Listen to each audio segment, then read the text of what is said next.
The producer's purpose is to suggest some possible explanations, but not necessarily the only ones, to the mysteries we will examine.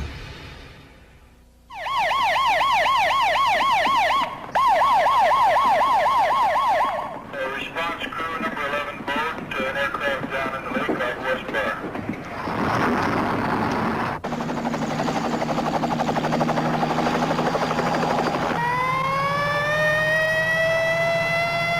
There is a body of water from which the cry of distress comes more often per square mile than any other body of water in the world.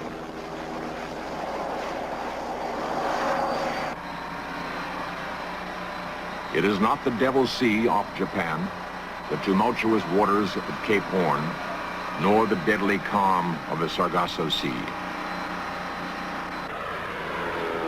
It is an area where the search and rescue capabilities have no equal.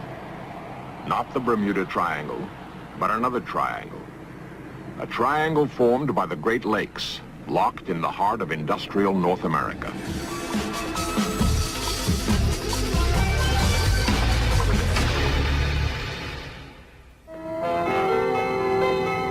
The man who has accumulated and assessed the data that has led him to designate the Great Lakes as perhaps the greatest disaster area in the world is J. Leland Gourlay.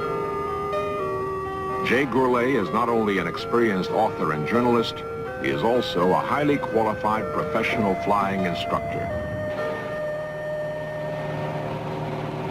I've flown thousands of miles through the Bermuda Triangle, and I've been out of radio contact with anyone there for as much as an hour at a time.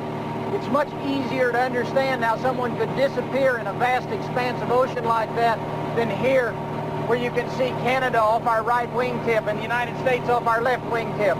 I can overfly this lake in less than 10 minutes. No one is ever out of radio contact here.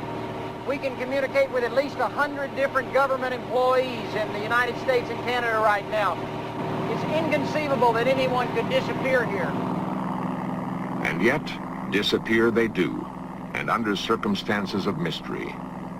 50-mile-an-hour headwinds that no one else feels, dangers that come so suddenly, the victim never even cries for help. In terms of the sheer magnitude of tragedy, Gourlay has discovered that the Great Lakes surpass the so-called Bermuda Triangle. And the Bermuda Triangle covers some 1.5 million square miles, 16 times the size of the 5 Great Lakes combined. These are not strange remote waters or vast stretches of ocean. These are completely enclosed freshwater pools, the playground of Middle America.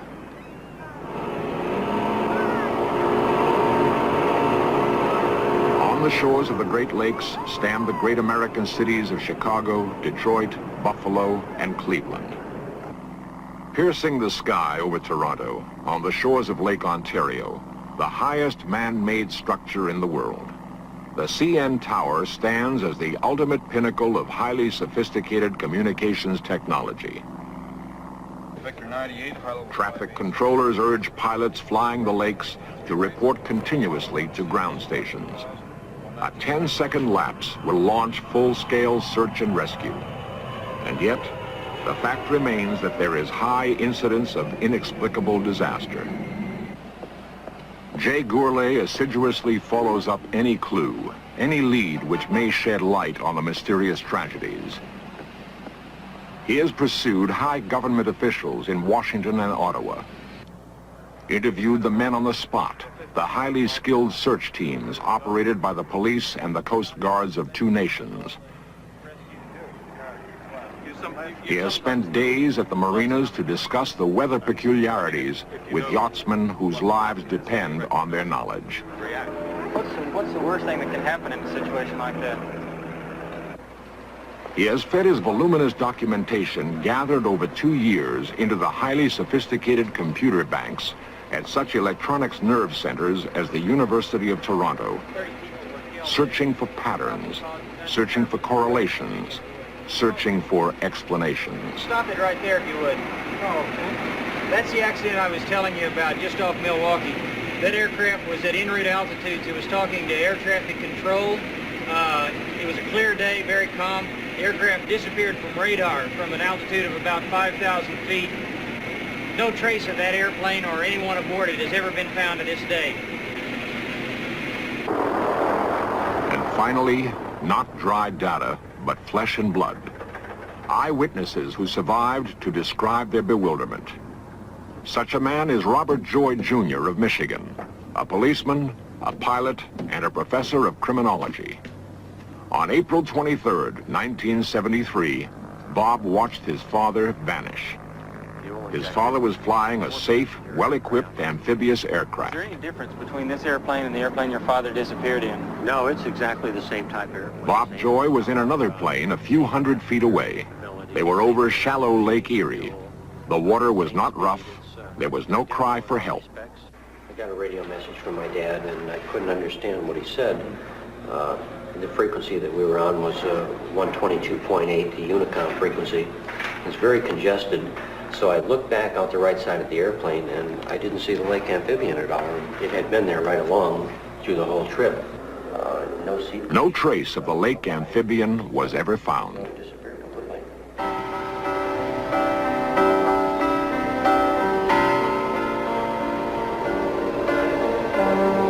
The disappearances of small aircraft are hard enough to explain. The strange disasters of the Great Laker boats are perhaps even more mystifying. These are ships that are built for lakes, never far from shore, massively equipped with every conceivable safety and communications device. When the Edmund Fitzgerald was launched, it was the largest of the Great Laker boats. When she sailed from Duluth, Minnesota on November 9, 1975, she too was sailing safely in tandem with another Laker, the Arthur M. Anderson. They easily weathered a mild storm. But to be safe, the Fitzgerald checked her speed to close the distance between her and the Anderson. A snow flurry obscured their view briefly, but the radar told the Anderson that the Fitzgerald was less than 9 miles ahead. When the flurry lifted, the Anderson could see for 20 miles, but there was no Fitzgerald. She'd gone with a sudden convulsion to the bottom with all hands. When the wreckage was found, it was discovered that every lifeboat was still securely fastened. The peculiar thing about that accident is that for 3 hours at least, the Edmund Fitzgerald was slowly filling up with water. We know that now, even though no one on board the Fitzgerald knew it at the time. What's really strange about this accident is that no one did know that. No one put on life jackets. No one called for distress. In fact, up until about 1 minute before the Fitzgerald finally went under the water, the first mate of the Fitzgerald was saying that the ship was all right. They were having no problem.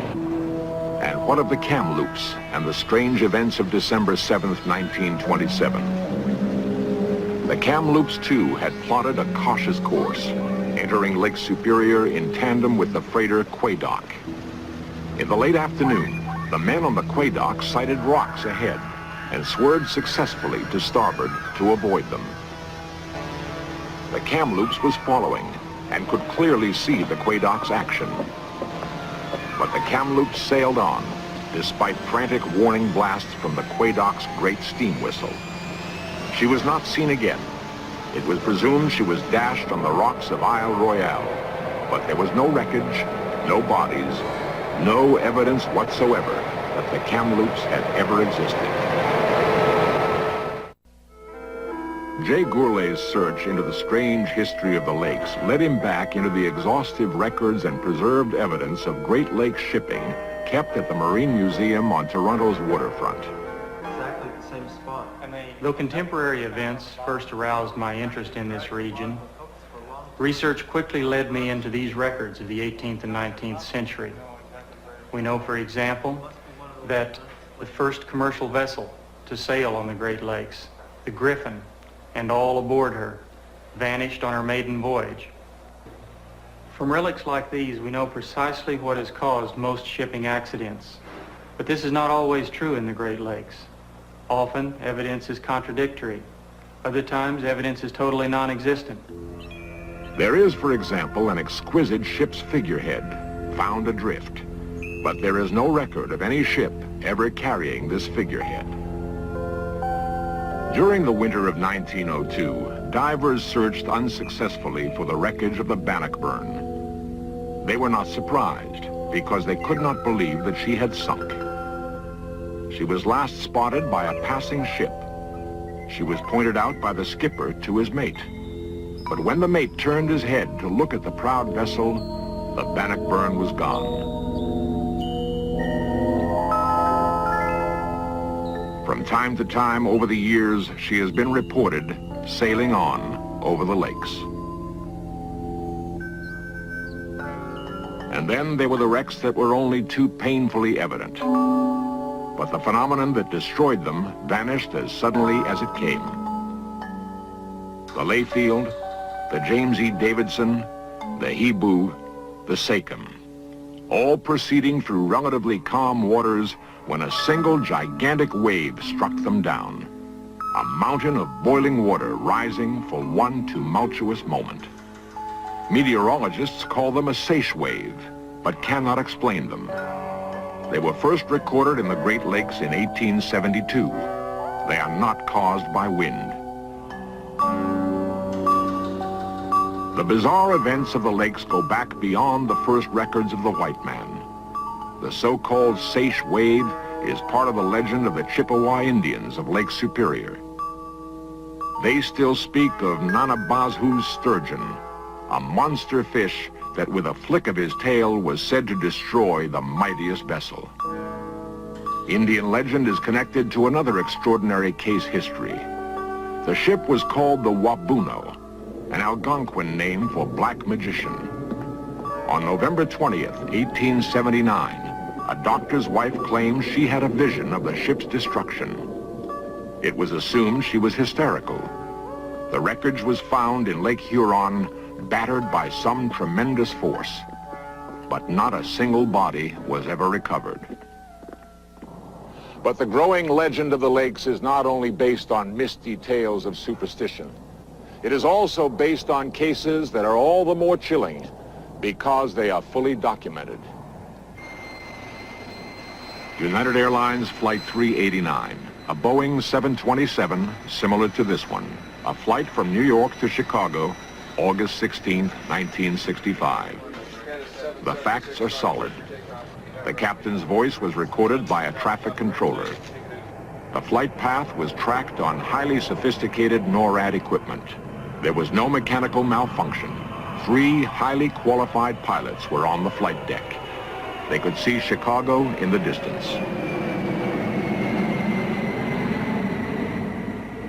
The aircraft descended perfectly normally to 6,000 feet. It was then instructed to level out according to regular procedure. But the aircraft did not level out. It continued to descend for 3 minutes until it flew right into Lake Michigan. There was no attempt to arrest the descent. It was a clear day just like this. In fact, up until 1 second before the United Airlines Flight 389 hit the water, killing all 30 aboard, the pilot was talking to air traffic control about his altimeter setting. He was looking at his altimeter, he was setting it, he was paying attention to his altimeter. The co-pilot was flying the airplane. He could see the water below him, he could see the city of Chicago in the distance there, about 15 miles away. In light of these facts, the National Transportation Safety Board concluded that no possible explanation can be offered for the action of this crew. No possible explanation. And yet there is another case involving exactly the same elements. An altimeter charting a path to certain death.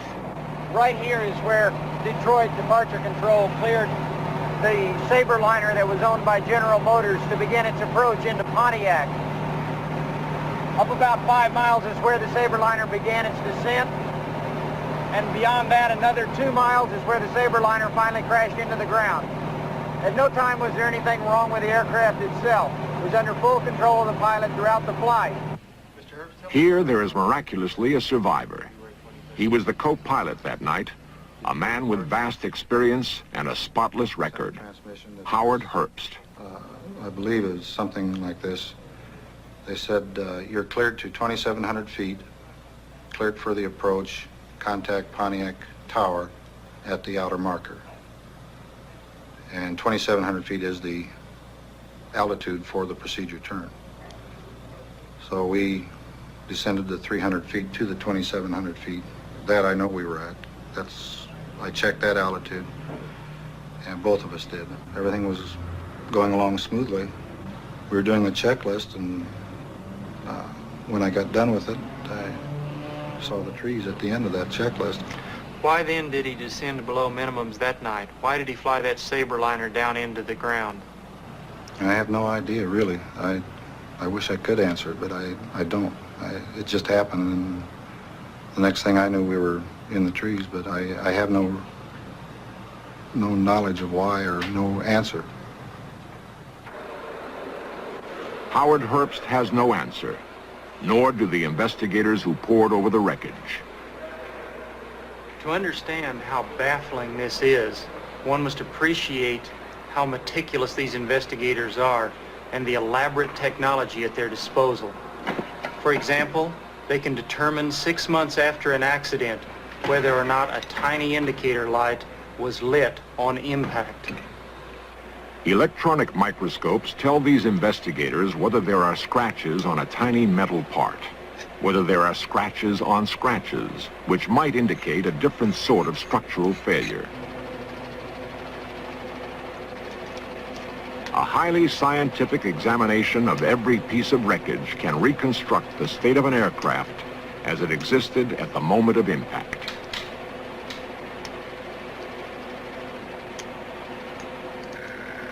When the investigators finally conclude that the cause of a crash is undetermined, it can be assumed that the mystery is very real indeed.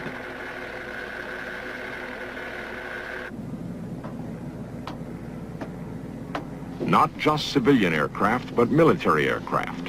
In 1956, the CF-100 was the backbone of the Royal Canadian Air Force. A reliable jet fighter checked out with military precision every time it left the ground. Flown by young men with the razor-sharp reflexes of the fighter pilot.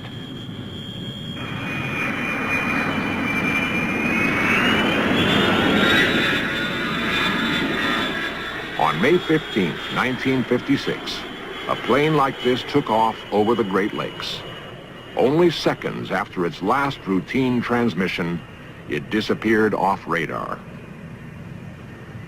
It was subsequently learned that the pilot had dropped 33,000 feet to his death without uttering a single word of distress. Who was on that aircraft was here the other night talking to us about it. In many cases, the circumstances are so mysterious as to give rise to theories that range from conservative scientific evaluations to fanciful speculations on the forces of outer and inner space. There appears to be, for example, a particular area of such heavy devastation as to be beyond the possibilities of coincidence. It is a line that extends, curiously enough, into the Bermuda Triangle. It is called the Agonic Line. No mechanical problems at all. The Agonic Line, or the line of zero magnetic variation, is the line along which magnetic north and true north are precisely the same direction. Now, how this would be related to a transportation accident or how it could cause such a tragedy has never been explained, but the fact remains that a number of such disasters have occurred on or near this line. For example, the disappearance of Northwest Airlines Flight 2501, the disappearance of November 212 Alpha Delta, the implausible last actions of the Edmund Fitzgerald. In searching for explanations, Jay Gourlay meticulously examined 86 air disasters and 45 shipping disappearances. In many cases, the only possible explanations seemed to be outside the range of conventional wisdom. Some could be explained by the vortex theory, the so-called black holes where matter drops in and out of space-time continua. Then there's the fact that the Great Lakes have heavy deposits of iron ore. There are well-founded theories of the magnetic field of the Earth reversing itself, of magnetic earthquakes which could destroy navigational capabilities. In 3 cases, the disappearance of Northwest Airlines Flight 2501 over Milwaukee, The crash of a PA-22 into the shore ice of Lake Michigan and the sudden destruction of the Edmund Fitzgerald, unidentified flying objects were independently and reliably reported in the disaster area. And so there are many theories: strange atmospheric forces, electromagnetic anomalies, the agonic line, psychic forces, even the presence of UFOs. As for my own opinion, after 2 years of research, none of these theories is adequate. None of them is verifiable. Yet none can be discounted. Jay Gourlay continues to gather evidence, but as his search continues, the clues do not offer a ready explanation. In the heart of the Great Lakes is the mighty force of Niagara Falls, known as the Maid of the Mist. It is perhaps the most spectacular example of nature let loose. When men die here, there is no question as to why. The mystery is in the surrounding waters, where there is no apparent reason for sudden death. Stretching out 1,000 miles from the Maid of the Mist, the Great Lakes Triangle is joining those other areas of mystery that form the tragic folklore of unexplained disaster.